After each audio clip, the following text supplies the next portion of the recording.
बिस्मिल्लाहिर्रहमानिर्रहीम। अस्सलाम वालेकुम। रूहानी दुनिया चैनल को देखने वाले मौजूद ख़वातीन हज़रात, उम्मीद है आप सब लोग खैरियत से होंगे और ईमान की बेहतरीन हालत में होंगे। आज की वीडियो में हज़रत ज़ुल्क़ुरनैन अलैहिस्सलाम के 3 सफ़र के बारे में बताऊंगी और याजूज माजूज को कैसे आपने कैद किया और याजूज माजूज इस वक्त कहाँ कैद है। ये सब कुछ मैं आपको आज की इस वीडियो में कुरान और हदीस की रोशनी में बताऊँगी। लेकिन इससे पहले आपसे गुजारिश है, अगर मेरे चैनल पर नए हैं तो मेरे चैनल को सब्सक्राइब करके बेल आइकन को प्रेस कर दे। आज से हजारों साल कबल इस जमीन पर जहां नमरूद, शद्दाद, बख्ते निसर और फिरौन जैसे मुतकब्बिर, जालिम और ऐश पसंद बादशाहों ने हुकूमत की, वहीं अल्लाह के कुछ नेक बंदे ऐसे थे जिन्हें अल्लाह ने ज़मीन पर हुकूमत दी और इन्होंने अल्लाह की अताअत करते हुए बेमिसाल हुकूमत चलाई और लोगों को अल्लाह के करीब किया, जिसमें एक नाम हज़रत सुलेमान अलैहिस्सलाम और हज़रत ज़ुल्क़ुरनैन अलैहिस्सलाम का है। हज़रत ज़ुल्क़ुरनैन अलैहिस्सलाम को अल्लाह ने ज़मीन में इक़्तिदार बख्शा था। इन्हें एक अजीम लीडर की सलाहियतों से नवाजा गया था। वो अल्लाह के नेक बंदे होने के साथ साथ फातिह और फ़ौज के सुपर सलाल भी थे। हज़रत ज़ुल्क़ुरनैन अलैहिस्सलाम बादशाह होने के बावजूद तौहीद और आखिरत के कायल थे। एक रिवायत के मुताबिक हज़रत ज़ुल्क़ुरनैन अलैहिस्सलाम का नाम सिकंदर था और आप हज़रत ख़िज़र अलैहिस्सलाम के खालाजाद भाई थे।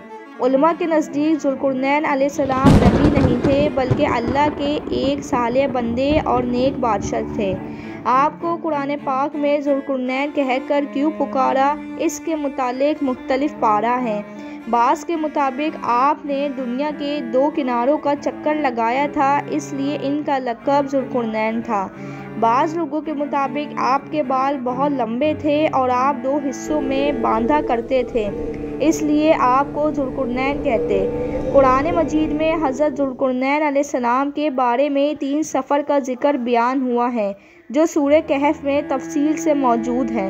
हज़रत ज़ुल्क़ुरनैन अलैहिस्सलाम ने पुरानी किताबों में पढ़ा कि साम बिन नूह की औलाद में से एक शख्स आब हयात के चश्मे से पानी पी लेगा तो इसको कभी मौत ना आएगी। इसलिए आपने मगरिब का सफ़र किया। आपके साथ हज़रत ख़िज़र अलैहिस्सलाम भी थे। वो आब हयात के चश्मे तक पहुँच गए और इसका पानी पी लिया, मगर आप इस पानी से महरूम रहे। लेकिन आपने ये सफ़र यहाँ पर ख़त्म नहीं किया और आप मगरिब की जानिब रवाना हुए।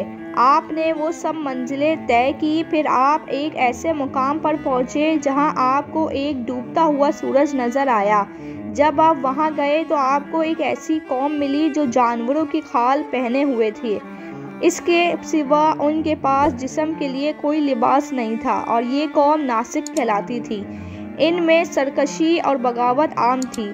अल्लाह ताला ने इनकी सरकशी को देखकर आपको हुक्म दिया कि ये तुम्हारी मर्ज़ी है, इन्हें सज़ा दो या इनके साथ अच्छा सलूक करो। हज़रत ज़ुल्क़ुरनैन अलैहिस्सलाम ने देखा कि इनके लश्कर बेशुमार है और ये बहुत ताकतवर जंगजू हैं। आपने उनके दरमियान अपनी फ़ौजों का घेरा डालकर इन्हें बेबस कर दिया और इनमें से कुछ लोग ईमान ले आए और कुछ आपकी फ़ौज के हाथों मारे गए। आपने दूसरा सफ़र आपने देखा। जब आप वहाँ गए तो वहाँ पर लोग बगैर लिबास और बगैर मकान के गारों में रहा करते थे। इनके पास सर छुपाने के लिए घर नहीं था। आपने इनकी तरबियत की और लिबास और छत का बंदोबस्त किया और इन्हें ज़िंदगी गुजारने के तरीके बताए।